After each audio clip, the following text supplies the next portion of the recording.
From the heart of South Asia to the crossroads of Central Asia, from the turbulent Middle East and North Africa to the power corridors of the West, where narratives collide, perspectives matter, and stories connect. This is Beyond Borders. I'm your host, Khalid. And during the hour that will follow, we'll try to decipher stories and bring you a world without boundaries and borders, and talk about stories that matter in this changing world. We'll begin with what we call region lines, otherwise known as the top stories of the day. We start from South Asia, where India stirs another controversy by refusing to receive the Asia Cup trophy from the Asian Cricket Council chief Mohsin Naqvi as BJP's politics continue to spill over the pitch. Modi's politically charged social media post triggers widespread criticism and outrage for politicizing the sport. Responding to Modi's post on ex-Asia Cricket Council President, Mohsin Naqvi says if wars were India's measure of pride, history already recorded its humiliating defeats at Pakistan's hands. Also, extremist Modi government's plot to massacre Muslims has been exposed as Hindu-Muslim riots sweep across India. Sectarian violence rooted in Hindutva ideology mark yet another dark chapter of Modi's brutal rule. Meanwhile, in Ladakh region, in the Indian illegally occupied Jammu and Kashmir, the area remains under strict curfew for the 6th straight day on Monday, with educational institutions, offices and businesses closed, while internet services remain suspended. The curfew was imposed last week after Indian forces opened fire on protesters, leaving 4 people dead and nearly 100 others injured. Moving on, at least 50 Palestinians, including 5 aid seekers, have been killed in Israeli attacks across the Gaza Strip in the past 24 hours. At the White House, President Donald Trump will meet Netanyahu today to discuss a framework for a deal. Ahead of these talks, President Trump has said he sees a real change of ending the Gaza war. Lastly, at least 4 people have been killed and more than a dozen others injured as Russia launches one of its heaviest assaults on Ukraine since the start of the full-scale war. The Ukrainian Air Force says Russia fired a total of 595 exploding drones and 48 missiles on the Ukrainian capital city of Kiev. Meanwhile, Russian forces claim to have shot down 230 Ukrainian drones. Now, ladies and gentlemen, before we begin, I just wanted to say a little word. Cricket is meant to unite, but under Modi, even the game has been turned into another front line of division. A country that cannot honor a trophy on the front is moving on and doing things that are not supposed to happen, whether it be politics, whether it be the sports. India is resorting to measures to cutting corners and moving towards avenues which have never been seen before. And this is what we see in the field of cricket, this is what we see in the field of politics, and this is what we see within India as well, with the different areas of India slowly and steadily witnessing a new surge of violence that has been perpetrated by the BJP regime. We'll begin, ladies and gentlemen, by talking on India, but of course our first story concerns India politicizing cricket. More in the following report. From ice rinks to cricket pitches, history keeps proving one thing. When politics takes the field, the game is never just a game. During the Cold War, even sports were dragged into rivalries.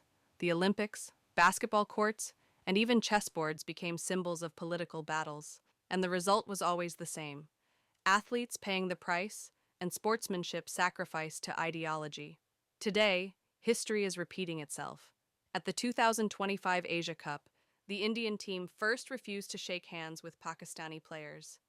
Then, after winning, they refused to accept their trophy from Mohsin Naqvi, the head of the Asian Cricket Council. Indian Prime Minister Modi went as far as to glorify the act, calling it Operation Sindoor on the cricket pitch.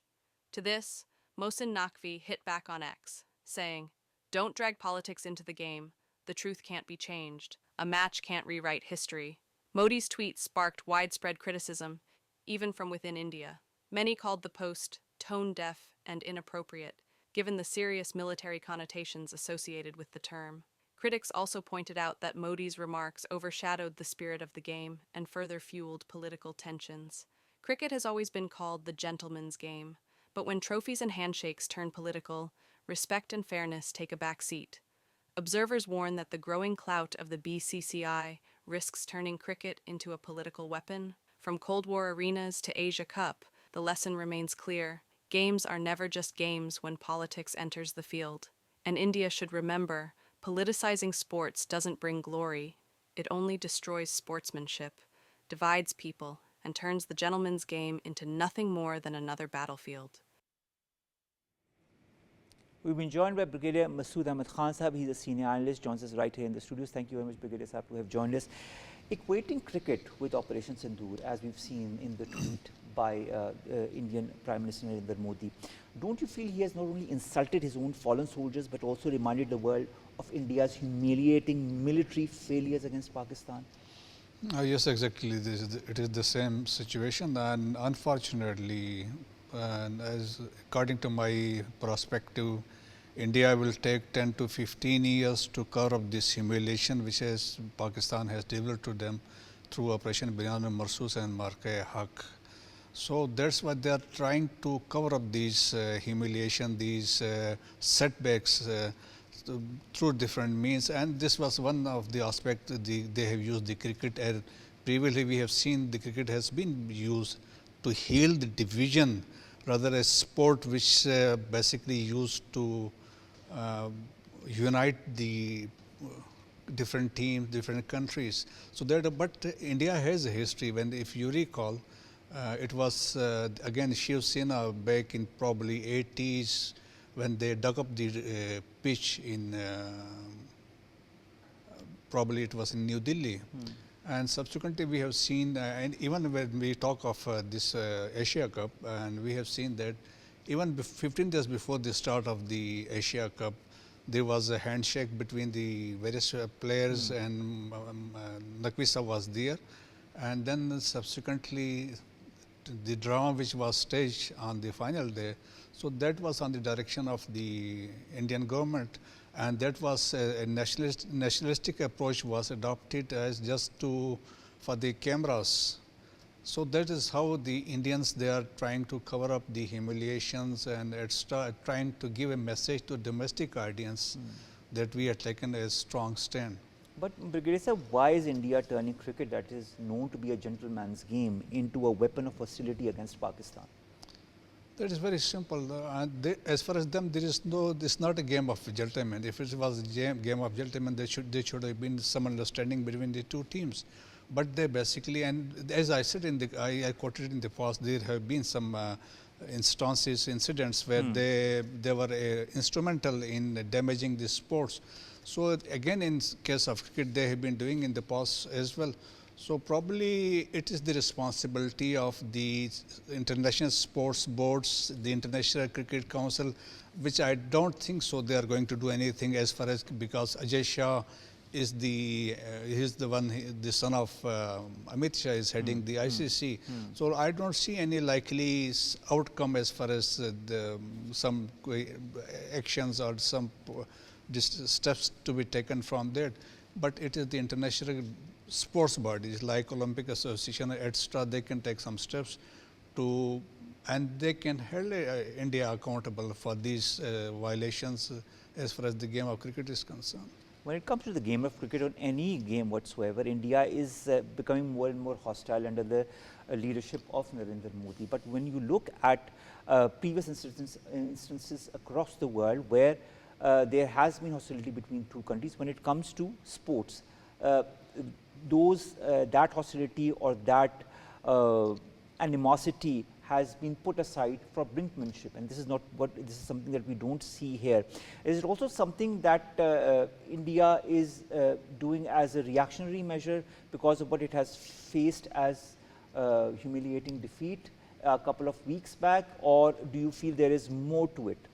It is done by design, and basically, as I said, just to cover up that humiliation of Marke-e-Haq and Bayan Marsus, and giving a message to the domestic audience, and that is the only thing. The rest, I don't think so, because previously everything was okay. As I said before the start of the games, there was an understanding between the two teams. There was pictures were taken while shaking hands, and then they were all smiles. And and on the final day, again, they got some instruction from the BJP RSS-led government not to take the trophy from Mohsin Naqvi Saab. You know, another thing that is also happening within India is this whole violence against different sects, against different religions, and this deliberate attempt to create strife amongst different communities. We are seeing it in Kanpur, we saw it in Leh, in Ladakh, and we are seeing it in different areas. We saw it in Manipur as well. In your point of view, how does the Modi government justify the rhetoric or the policies that critics say have normalized this sectarian violence and has created an environment where anti-Muslim programs can be erupted with impunity? Right, the day when the RSS was from 1925, so that was the day the objective of creating RSS was going for a Hindu Rashtra, that was a Hindu state, and that was very clear there was no place, and there is no place for Muslims as well as the Christians. And subsequently we have seen the Yogi Adityanath, the Chief Minister of Uttar Pradesh, the champion of this so-called love jihad and gar wapsi, these concepts were given, and subsequently, and then we have seen the lynching of Muslims for trespassing cattle, eating beef, etc. And then this is basically I'm trying to tell the hatred which is built in the RSS-led government, subsequently which Bharatiya Jana Singh, which morphed into BJP. So they carry the same concept of 1925 when RSS was formed. And subsequently we have seen while the Modi Sahab was the Chief Minister of Gujarat, he orchestrated the killing of the Muslims in Gujarat. Thousands they were killed. So there is a documentary evidence. So he was denied United States visa for 15 years. And subsequently then we have seen the massacre of Muslims in Delhi after that the Citizen Amendment Bill was introduced. And so all these steps they have taken, those were against the Muslims. So there is as such no justification. The only thing is that they are basically not happy with those 1,000 years ruled by the Muslims, right from the rule established by the Ghoris. So these are the factors, and subsequently when BJP came into power since last 14 years now, we have seen all minorities, they are not safe in India. What talk of Muslim, Christians as well as Hindus. So there is a book written by Khushwant Singh, and he said that India is going to dogs, and he said, and there will be, and subsequently he said that there will be one time the India will break up. It will not be Pakistan or any other foreign power who will destroy us. We will commit harakari. So it was because, he said, it was because of the way we are treating the minorities. And then Obama, during an interview to Christiana Amanpour, he said that there will be a point of time that India will pull apart if they continue to violate the rights of the minorities, religious and ethnic minorities. So now India is heading in that direction. All right. India is heading in that direction. We are seeing so many examples of that, Brigadier Saab. We are seeing what is happening in Leh, in Ladakh. We have seen how this was happening in Manipur, and we also see what is happening in Kanpur since the 4th of September. How can the Modi government even justify this apparent failure of state institutions to prevent the communal violence that is targeting Muslims? And this is not the first example of such incidents that is deliberately targeting Muslims. Even in case of what actually happened in Kanpur, as subsequently know, it is all over India that and basically it was initially what the Muslims, they took a rally and they tried to celebrate the birthday of Holy Prophet, peace be upon him. And subsequently we have seen the Indian officials, the Indian police, they allowed the Hindus to take a counter rally and display banners and poster accordingly just to counter the Muslims. So that was a state-sponsored activity. And similarly, we have seen in Bareilly and other areas of Uttar Pradesh, there is a Muslim cleric, he is behind the bar, and Yogi Adityanath has said that he will ensure that his next 7th generation, they will pay for it. These are his words. So basically the Muslims are target everywhere. So it is the government, like as I said in Gujarat, it was a government sponsored killings across, similarly in Delhi and elsewhere. So the security, the police, all the law enforcement personnel, officials, they facilitate the fanatic RSS and BJP led officials, the mobs to go on killing spree of Muslims. And that is unfortunate because this is something that has begun since the last few years and continues to happen in different areas of India without any regard whatsoever for a community that is, if not in a minority, but it's a small majority as far as India is concerned. And not only what we are seeing in Kanpur, we are also seeing it in Leh. When you come to Leh or in Ladakh, why has the Modi government, in your point of view, because of course Ladakh or Leh is in the Indian illegally occupied Jammu and Kashmir, and we all know what happened since 2019, but what in your point of view is the reason behind Narendra Modi's government ignoring 6 years of peaceful marches and hunger strikes in Ladakh, only responding now that the youth's blood is being spilled? Why now? Why is the Ladakh crisis mattering so much to the Indian government now after 6 years? If you allow me, if I can give some background to this. Please go ahead. Ladakh has been under Tibetans for some time, and it was followed by the Sikhs, then Chinese, and subsequently Britishers occupied this portion of area of then British India.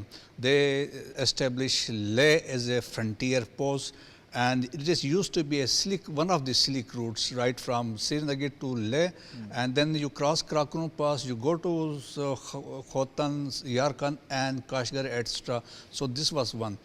Secondly, the people of Gilgit-Baltistan, they have very close ethnic, religious and linguistic links with the people of Kargil and Dras. There is one important thing. Historically, the people from Gilgit-Baltistan, they have been ruling Ladakh, and during British time, it was there was a 3 tehsils of Ladakh. One was Leh, the other was Kargil, and third was Sikardo. And as I said, the people of Gilgit-Baltistan, they have been ruling this area. And during Liberation War of 1947, the ragtag militia, the liberation forces of Gilgit-Baltistan, they captured Dras, they captured Kargil, and they were knocking the doors of Leh when there was a ceasefire. So this area has remained under the influence of people of Gilgit-Baltistan. So we have a connectivity as far as when we talk of Ladakh is concerned. When we talk of importance of Ladakh generally for Pakistan, it is because of Siachen is located here. It is important for us. The highway from Srinagar to Kargil and Leh passes through this area. That is important. The Shyok River enters into Pakistan from Ladakh. The Indus River enters into Pakistan from Ladakh. So that is again important. And as far as China is concerned, it is very important for Chinese because the main highway, which basically originates from Tibet, which connects Tibet with mainland China, passes through Aksai Chin in Ladakh and then goes to Xinjiang province, known as G219. So that is very important, and it is important because of recently the Galwan and etc., because of the Daulat Beg Oldie etc. I will not go in details. This is important. So in 2019, India abrogated the Article 370(35)(a), and they decided, and subsequently we have seen the Ladakh was made union territory, and accordingly in Ladakh Union Territory, they Indians, they also included the Gilgit-Baltistan as part of Ladakh. But the people, they were not happy. Then Union Territory means there was no power, no legislation. The entire decision making was taken over by Delhi. So therefore, they started demanding for autonomies, that is statehood in the Ladakh region. That was one previously, before 2019, they were part of Jammu and Kashmir Assembly. So they have their representation in Jammu and Kashmir Assembly. So now they have one representative as a member in Lok Sabha. So that was one factor. They demanded this thing. And second was the 6th schedule. They also asked for the implementation of the Indian Constitution They've of got 6th more than schedule. 90% scheduled tribe population, but they still are So not being given basically, India was delaying this because reasons are they consider this area very strategic. As I said, it's very sensitive area. So therefore, they don't want to give leverage or powers to the local government. Therefore, they want to take decisions from the Delhi. That was one of the basic factors. Second, they want to control the resources in the area. And also, they, from military point of view, they want to develop infrastructure, road, etc. And because of sensitivity, they want to keep the control of the area. These are But the you know, factors. but Brigadier Sahib, at the end of the day, these are all fake promises that the New Delhi government has made to the people of Ladakh, has made to the people of other areas of India. And these fake promises result in the frustration, and then we see the violence that ensues in areas such as Leh in Ladakh. Thank you very much, Brigadier Sahib, to have joined us and to have given us your output on these three important stories regarding India. We'll now take you to the Middle East and North Africa.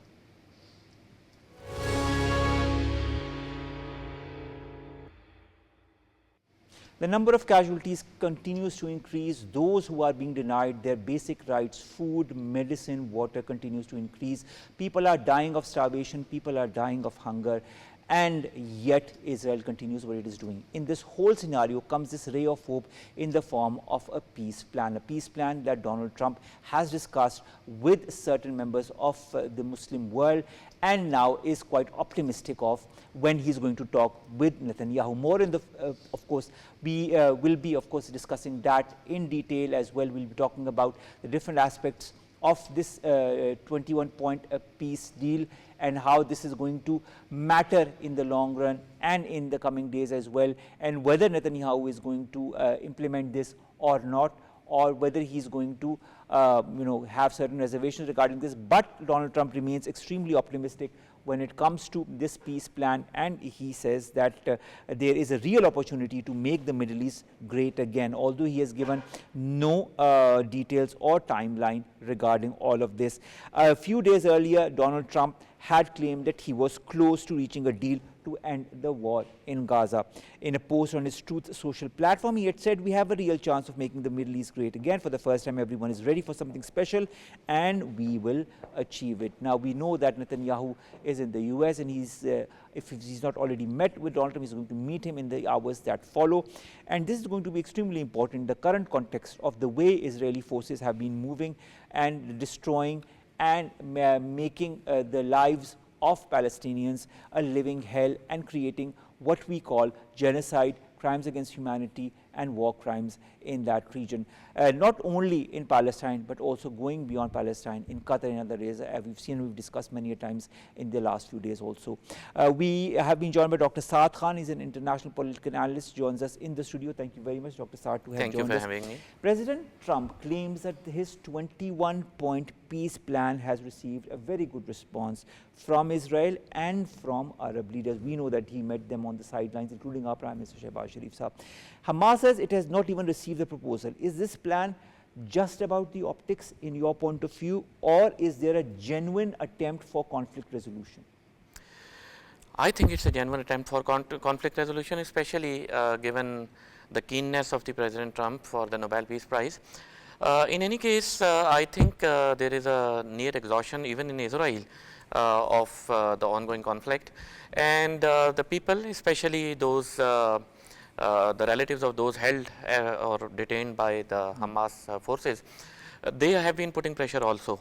So now this 21-point plan, more or less, because I have gone through all 21 points, which was covered in some newspapers of the Middle East this morning. Al Arabia for one.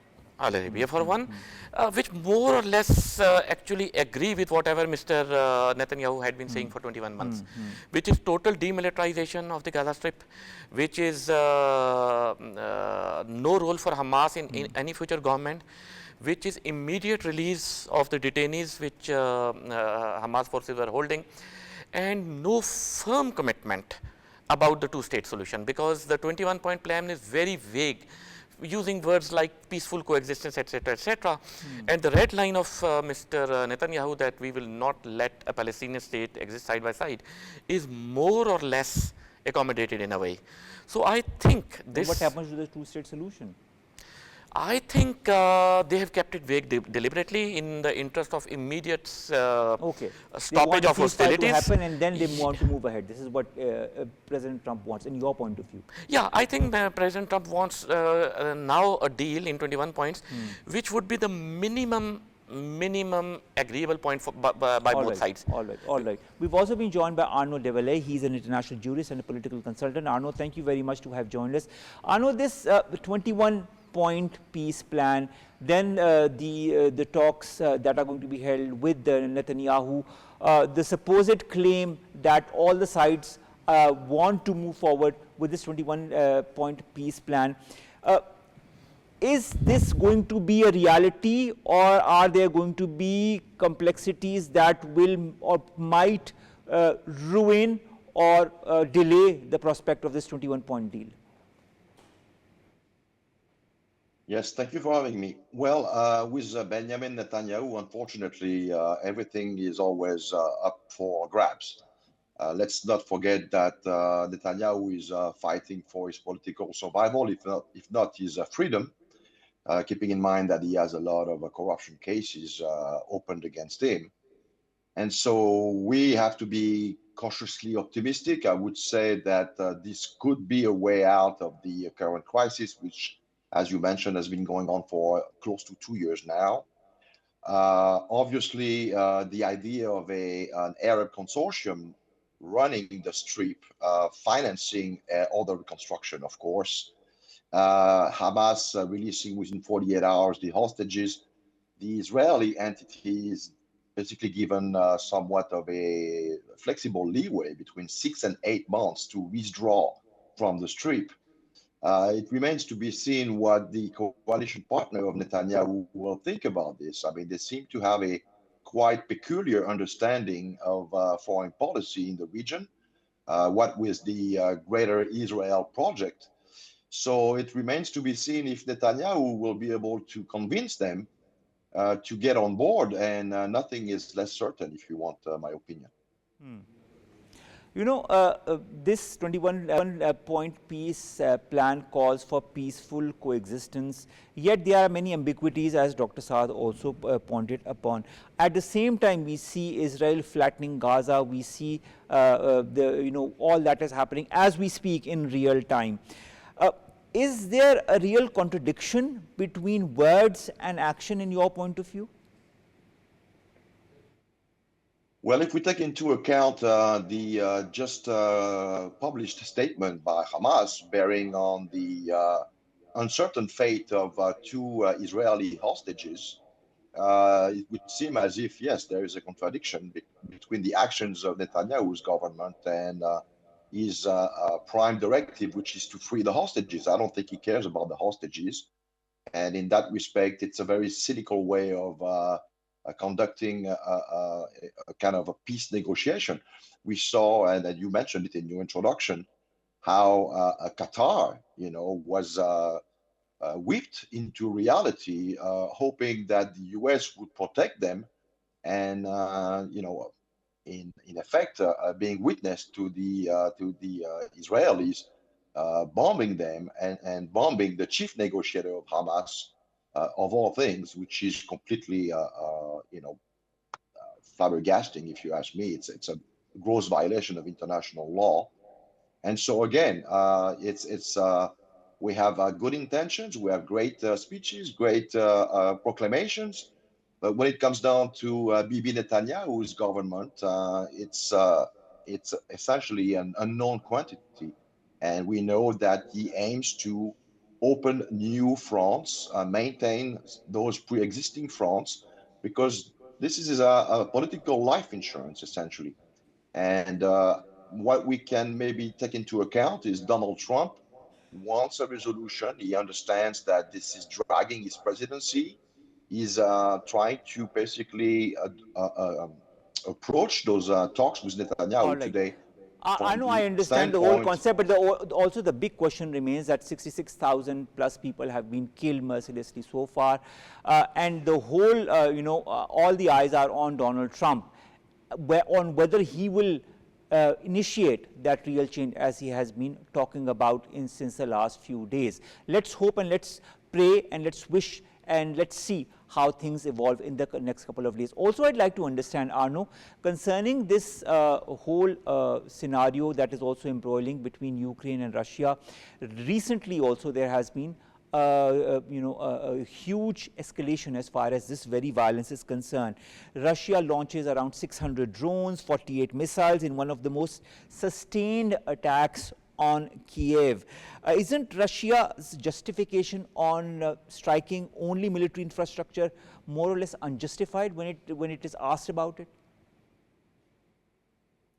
Well, I think we have to be very cautious about how the events on the ground are being related.